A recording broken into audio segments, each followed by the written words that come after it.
Hi everyone, it's lovely to see you. We are reading The Water Horse by Dick King-Smith, and this is chapter 10. Christmas 1932 was a good one in the small white house on the cliff top, because for once Father was home for it.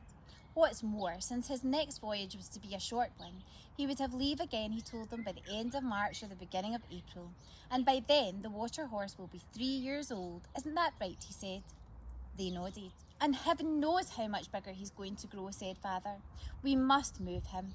We must move him then this coming spring, or else he'll likely be too big to move at all. But how can we, Father, said Kirsty. By road, of course. What in? Well, what would you put a water horse in? A horse box, said Angus. Not big enough. A furniture van, said Grumble. Difficult, said Father. Furniture vans are quite high off the ground, and it would be very hard to load him.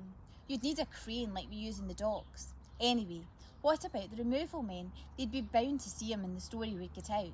No, it seems to me there's only one kind of vehicle suitable for the job. A cattle lorry, said Mother. Exactly, you've got it. They're big enough, just. They're strong enough to carry 10 or a dozen bullocks. They're covered so that he won't be seen on the journey, and they have a good long tail ramp to let down for him to scramble up. And one last thing, there's a wee door at the front end of the body just behind the cab, so that whoever goes into the lorry before Crusoe to lure him in with food can get out without being squashed. Just one thing you've forgotten, said Grumble. What about the driver of this cattle lorry? There's no way of keeping things secret from them. There's no need, said Father. He knows already. The driver of the cattle lorry will be me. One of his shipmates, Father went on to explain, has a brother who was a cattle haulier in the district and would, he felt sure, hire out one of his lorries. My pal tells me, said Father, that his brother is not the most honest man in Scotland. Now and again, apparently, one of his lorries might pick up a bunch of cattle from an outlying field on a dark night and put them down in a different field 40 or 50 miles away. Rustling, you mean, said Grumble. Father nodded. Mother looked worried. You mean, she said, that you're planning to let this haulier think you want his lorry to go cattle rustling? Father grinned. A nod and a wink and a bit of extra cash in his hand should do the trick, he said. I have a clean driving licence, and though I've never driven a lorry, I expect I'll soon get the hang of it. Mother opened her mouth to question such a wildcat scheme, and then shut it again. Just as she had been pleased to see Crusoe's departure from the goldfish pond to the loch-in, so now she realised she was glad to think he would be going many miles away, out of their lives forever perhaps. It was not that she bore the water horse any ill will. It was simply that for nearly 3 years now he had occupied so much of everybody's time, besides demanding, she told herself unfairly, constant supplies of sardines and pilchards and tomato sauce and chocolate wheaten biscuits. Her children, she felt, unfairly again, had neglected their homework, and her father had done less in the garden. Now her husband was proposing to remove the creature. Good. She said, with the look and in the tone of Grumble.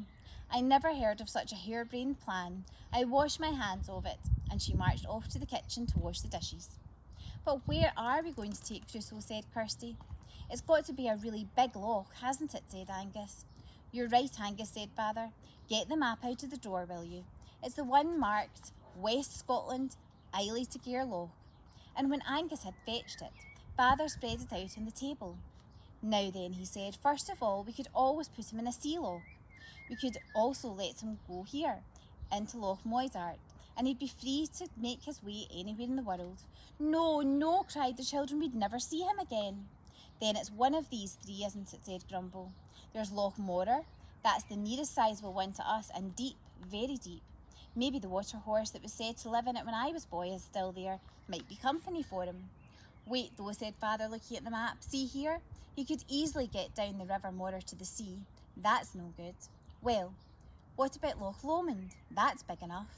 Too far, said Father. I don't want to have to drive all that way.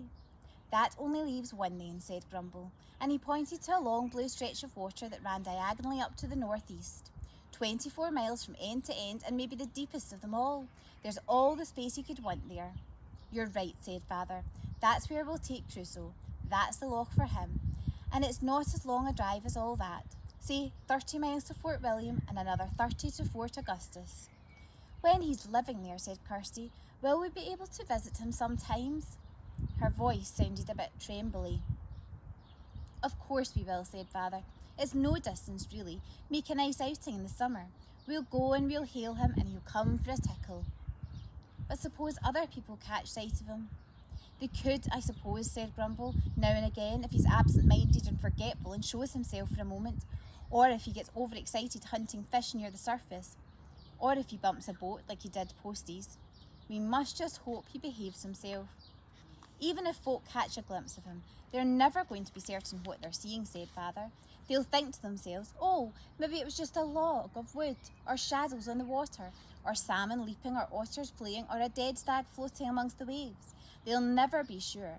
We're the only people who will ever know for certain that in that loch there lives the water horse. Join me for chapter 11.